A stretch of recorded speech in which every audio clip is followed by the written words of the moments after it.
مؤخرا وطول الفترة الجاية انت هتسمع كلمة بيرسونال براند كتير جدا. ناس بتقولك قد ايه البيرسونال براندنج دوت مهم ومفيد لشغلك وحياتك كصانع محتوى، ولكن الغريب ان وسط كل ده مش هتلاقي حد فعلا بيقولك يعني ايه بيرسونال براندنج وازاي تبدأ. ازاي اقدر اعمل لنفسي بيرسونال براند كويس؟ وده نفس السؤال اللي انا سألته لنفسي من 4 ايام فاتوا، واللي اكتشفته ان قبل الخطوة دي انت لازم الاول تتعلم يعني ايه بيرسونال براند. اكتر من 12 صفحة كتبتها بنفسي ورقيا، وملف PDF مكون من اكتر من 60 صفحة، وفيديو 5 ساعات كاملة كلهم بيتكلموا عن يعني ايه بيرسونال براند وازاي تبدأ. وانا جاي اوريك الرحلة دي خطوة بخطوه. مبدئيا عشان تبقى فاهم، بس الفيديو ده مش عباره عن ملخص للمحتوى اللي انا ذاكرته، الفيديو ده قصتي انا مع البيرسونال براندنج، ازاي اتعلمته وازاي هبدا فيه، وهل فعلا حاجه زي دي هتفرق معايا في شغلي وصناعتي للمحتوى ولا لا. وهخليك تفهم ازاي هنقيم الموضوع ده في نهايه الفيديو. وعلشان تفهم اكتر احنا بناخد المعلومات دي من مين، فكلب هو احد اشهر الشخصيات اللي موجوده في المجال دوت من اكتر من 17 سنه. تاني فيديو نشره على قناته رغم انه كان اكتر من 6 ساعات الا انه كسر حاجز ال 800,000 مشاهده. ومن اكتر المعلومات اللي هو اتشهر بيها ان البيرسونال براندنج هي حاجه احنا بنعملها مش علشان بنسعى ورا المشاهدات او ان الفيديوهات بتاعتنا تجو فايرال. بالعكس، البيرسونال براندنج بالنسبه له هي انك تعرف تبني ثقه ترجع عليك بعملاء. ودي كانت احد اهم المعلومات اللي اتعلمتها على مدار ال4 ايام اللي فاتوا، واللي هتقدر تفهمها اكتر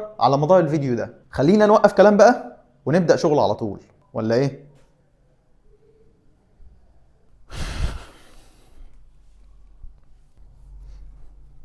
عشان نقدر نبني بيرسونال براند كويس محتاجين الاول ان احنا نبني دليل للبراند دوت. محتاج ان انا افهم عنه اكتر، قد ما الموضوع يبان انه ساذج الا انه احد اهم المراحل اللي هنمر بيها في الفيديو ده. دي المرحله اللي هتفهم فيها انت مين وبتكلم مين وتكلمه ازاي، واللي سماها كلب في الكورس بتاعه البراند بوزيشننج. ودي اول مرحله من مراحل بناء البراند بتاعي، وممكن نبدا فيها بسؤال مهم جدا: هل انا خبير ولا طالب؟ شخصيا انا كنت مفكر نفسي ان انا خبير، ولكن اكتشفت ان انا طالب عادي، وده واضح جدا كمان. ولكن انا كنت واقع في الوهم اللي بيقع فيه اغلب الناس في البدايه. كل الناس بتكون مفكره ان هي خبيره رغم ان هي في الحقيقه لسه طالب. ونفس الغلطه دي انا وقعت فيها، ولكن بسؤال بسيط جدا قدرت احدد ان انا لسه فعلا طالب.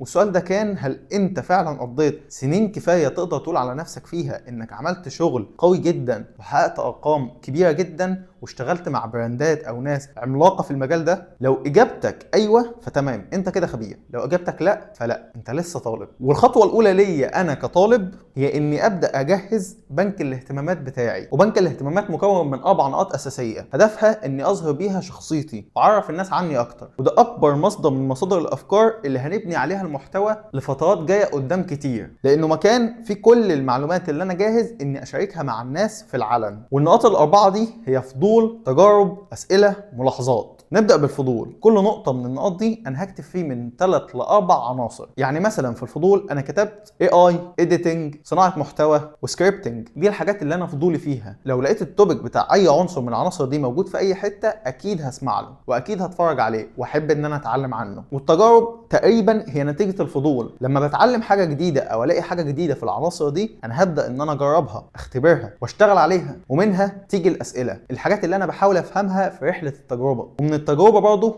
نلاقي الملاحظات. كل نمط غريب انا لاحظته مع الوقت او كل نقطه لسه ما اكتملتش بالنسبه لي بس حابب ادونها بتتكتب في الملاحظات. فبنك الاهتمامات بالنسبه لي بقى مرجع مليان بالمعلومات اللي بتشغل دماغي واللي اقدر اقدمها للناس في شكل محتوى. ودي المعلومات اللي انا هبدا ابني عليها بقيت جزء البوزيشننج كله. وعلى فكره كل المعلومات اللي انا ذكرتها واللي هذكرها على مدار الفيديو دوت وكل الPDFات والحاجات اللي انا ذاكرتها هتلاقيها موجوده تحت في الديسكريبشن وفي التعليق المثبت كمان. بس زي ما قلت لك الفيديو ده مش عباره عن تلخيص، الفيديو ده هي تجربتي الشخصيه مع البيرسونال براندنج. علشان كده لو عندك اي سؤال هقول لك بالظبط ازاي توصل له بس في نهايه الفيديو. بعد ما قدرت احدد انا مين، انا دلوقتي عايز احدد انا بكلم مين. البيرسونال براند الهدف الاساسي منه زي ما قلنا في اول الفيديو هو العملاء. فمعنى كده ان انا بكلم العملاء. علشان اقدر احدد العملاء دولت واعرف المفروض اكلمهم ازاي، بمر بعده مراحل بحاول فيها اني اوصف عميلي واشوف ايه مشاكله وازاي ممكن نحلها. وبنلم كل ده في جمله واحده: انا اؤمن بعميلي المتوقع الذين يريدون الخدمه بتاعتي، يجب عليهم معتقدي المخالف بدلا من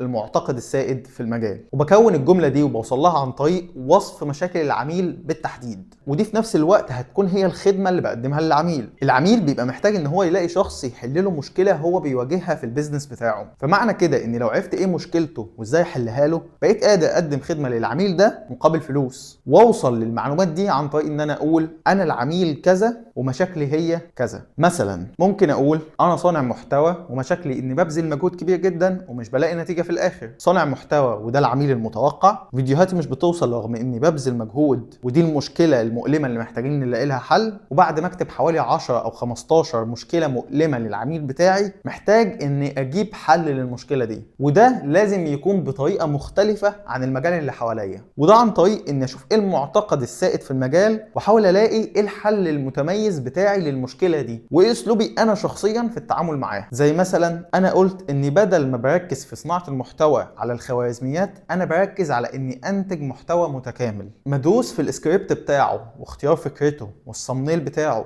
والعنوان، فمش بشغل دماغي باني احاول افهم الخوارزميات او مواعيد النشر او ايه الهاشتاجز المناسبة، لا انا بشغل دماغي بكيفية الانتاج نفسها. وبعد ما طلعت بكل الكلام ده قدرت اوصل للجملة النهائية اللي بحاول اكونها من البداية، وهي انا اؤمن بان صناع المحتوى الذين يريدون الوصول لجمهور اوسع واكبر يجب عليهم صناعة محتوى متكامل بدلا من فهم خوارزميات المنصات ومواعيد النشر والهاشتاجز. ودي كانت النتيجة بتاعت اليوم الاول، الجزء بتاع البراند بوزيشننج، واللي من وجهة نظر كلب هو بيمثل 80% من نجاح اي براند، وده لانه في احد اهم العناصر اللي ممكن تنجح اي بيرسونال براند، وهي الفكر المختلف، او انك تخالف السائد في المجال عامه ولكن عن طريق انك مصدق ان ده الصح مش خالف تعرف يعني، لان الجزء ده اللي بيخليك متميز فعلا عن كل الناس اللي موجوده في المجال. لان خلينا واقعيين، اي مجال في الدنيا هتلاقي فيه ناس بتتكلم فيه ليل ونهار وفي كل وقت وبيحاولوا زيك ان هم يوصلوا للعملاء، فلو قدرت تحدد ايه المشكله المؤلمه اللي عند العملاء بتوعك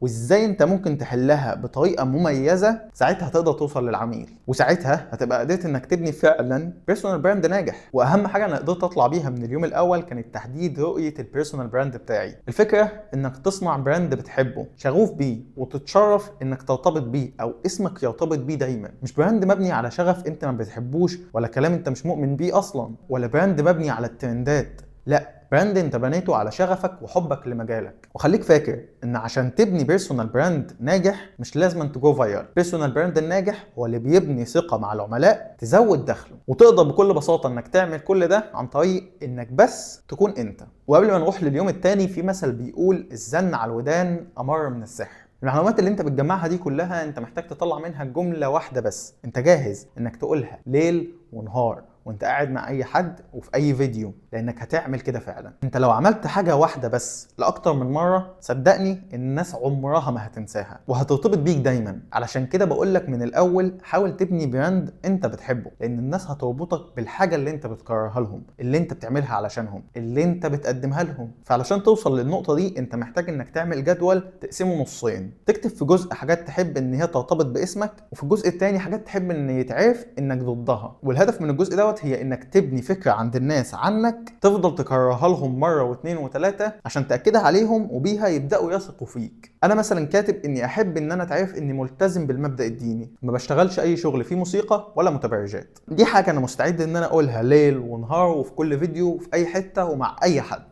من البراند بوزيشننج هنروح للكونتنت استراتيجي، والجزء ده بالذات انا قسمته على يومين لانه كان جزء دسم جدا وطويل جدا ومليان اجزاء عمليه كتير. في البدايه كانت شويه حاجات بسيطه زي تحديد مواعيد للشغل معينه علشان الموضوع ما يبقاش اوفرلود عليك وعلشان تقدر تستمر، وازاي اختار المنصه اللي هنزل عليها، واللي بالنسبه لي كان يوتيوب كمنصه اساسيه وفيسبوك كمنصه فرعيه. واللي بالمناسبه قبل ما اصور الفيديو دوت انا نزلت بوست على فيسبوك شاركت فيه التجربه كامله لو حابب تعمل لي فولو على فيسبوك يعني. واللي بعد كده بدانا ندخل في الموضوع العملي اكتر وهو جدول الافكار. فاكر كل الكلام اللي قعدنا نكتبه في البراند بوزيشننج؟ انا قلت لك في الاول ان ده هيبقى المصدر الرئيسي لينا في المحتوى اللي هنقدمه قدام، وعشان اطلع منه افكار انا هتبع القاعده دي: مشكله مؤلمه زائد حل فريد زائد مصداقيه. والمشكله المؤلمه دي هي الحاجه اللي قعدنا نصيغ فيها في الجزء بتاع العملاء كله، اللي هو انا كذا ومشكلتي كذا، انا صانع محتوى ومشكلتي اني ببذل مجهود ومش لاقي نتيجه. والحل الفريد هو الجزء اللي كتبنا فيه الافكار السائده واسلوبي انا المختلف ليها. والمصداقيه هي انا حمزه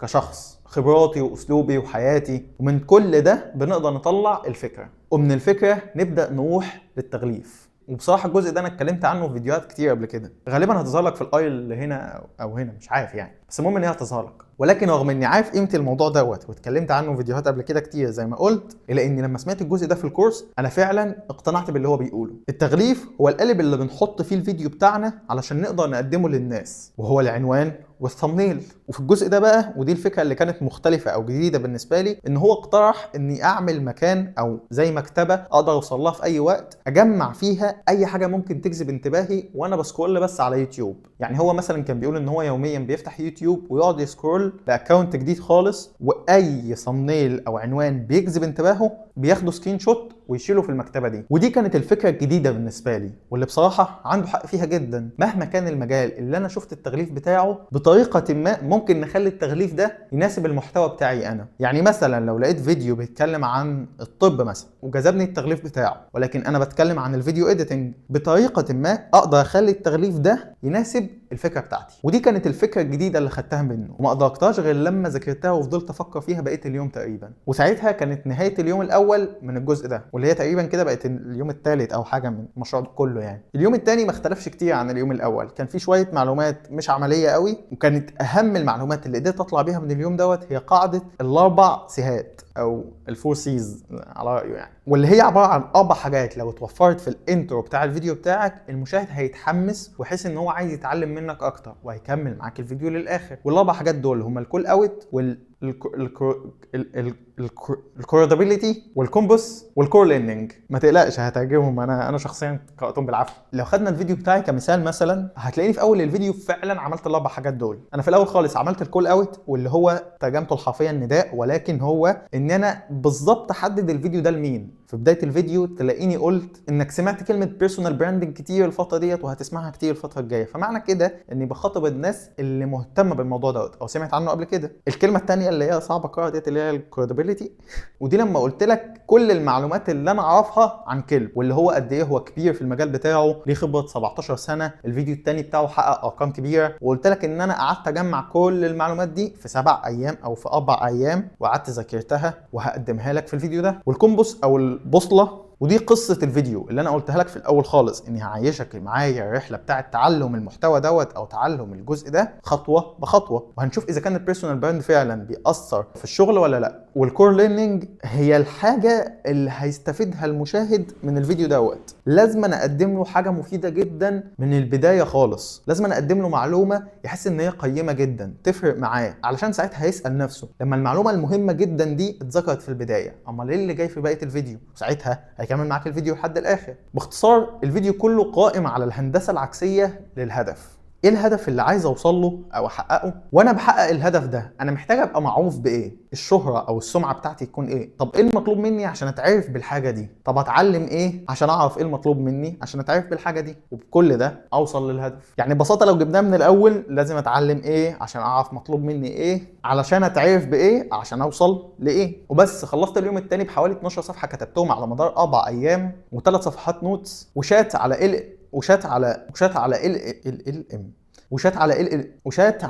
ال ام نوت بوك فيها ملخص كامل عن الموضوع ده، شات متغذي بكل المعلومات اللي انا ذكرتها في الفيديو ده، واللي منه تقدر تساله عن اي معلومه انت حابب تساله عنها. بس اصبر علشان الفيديو لسه ما خلصش. زي ما قلت لك في البدايه اني ذاكرت الكورس ده عشان اعرف هل فعلا البيرسونال براند هيأثر على شغلي وحياتي كصانع محتوى ولا لا. وبصراحه الموضوع طلع كبير جدا، وزي ما قلت لك كانت اول خطوه هي اني اتعلم، وانا ناوي اني اخد كل اللي اتعلمته دوت وابدا اشتغل عليه فعلا. وعلشان اقدر اعمل ده انا هبدا سلسله في شهر رمضان هاخد فيها محتوى الكورس ده كله، واحاول اقسمه على مشاريع صغيره وابدا اشتغل عليها في فيديوهات على القناه. هحاول بكل المعلومات دي اني احقق غرض معين للبيرسونال براند بتاعي، ولو لقيت دعم على الفيديو ده بالتحديد هحاول اني اكثف التنزيل في شهر رمضان عشان اقدر اغطي محتوى الكورس ده بالكامل، لان الموضوع كبير جدا وهيحتاج شغل كتير جدا. هحاول اصمم نظام كويس للافكار ومكتبه التغليف، وهحاول ابني اي موديل يكون عنده كل المعلومات بتاعه البيرسونال براند بتاعي ويحاول يدير المشروع دوت، وحاجات تانية كتير. انا اول مره اقول الجمله دي، بس اشترك في القناه عشان ما يفوتكش اللي جاي. وقبل ما نقفل عايز اقول كلمتين جد شويه. ولو كنت اتعلمت معلومه من الكورس دوت وانا متاكد اني سمعتها مره واثنين وثلاثه قبل كده ولكن لا تزال منطقيه، فالمعلومه دي هتكون الاستمراريه. من كلام الراجل في الكورس دوت ان حوالي تقريبا 75% من الناس اللي بتبدا بيرسونال براند بيعتزلوا بعد اول سنه. تخيل سنه تقضيها من الشغل والتعب والارهاق النفسي والضغط، وفي الاخر هترمي كل ده وتنسى الهدف اللي بدات علشانه اصلا. والسبب هو كل دوت ان الناس بتبقى مستنيه الفرصه المثاليه علشان تبدا، ولما بتيجي الفرصه دي بيتعشموا زياده عن اللازم وبيجهدوا نفسهم في انتاج فيديوهات كتير جدا ويكثفوا محتوى ويقعدوا يركزوا مع الخوارزميات والمنصات ومواعيد النشر، لحد ما كل دوت بيجبرهم في النهايه ان هم يكرهوا الحاجه دي، يكرهوا البراند بتاعهم وما يكملوش. وده مش محتاج اقول لك انه اكيد غلط. ابدأ بالمتاح وخليك واقعي، وافتكر ان الله لا يضيع اجر من احسن عمله. انا مش مسؤول عن اي ذنب ممكن تاخده لو رحت تابعت الراجل دوت او سمعت الكورس بتاعه. استخدم ادوات حرام بلور عشان تحجب عنك اي صور او اي موسيقى. احنا داخلين على شهر رمضان، كل سنه وانتم طيبين، السلام عليكم.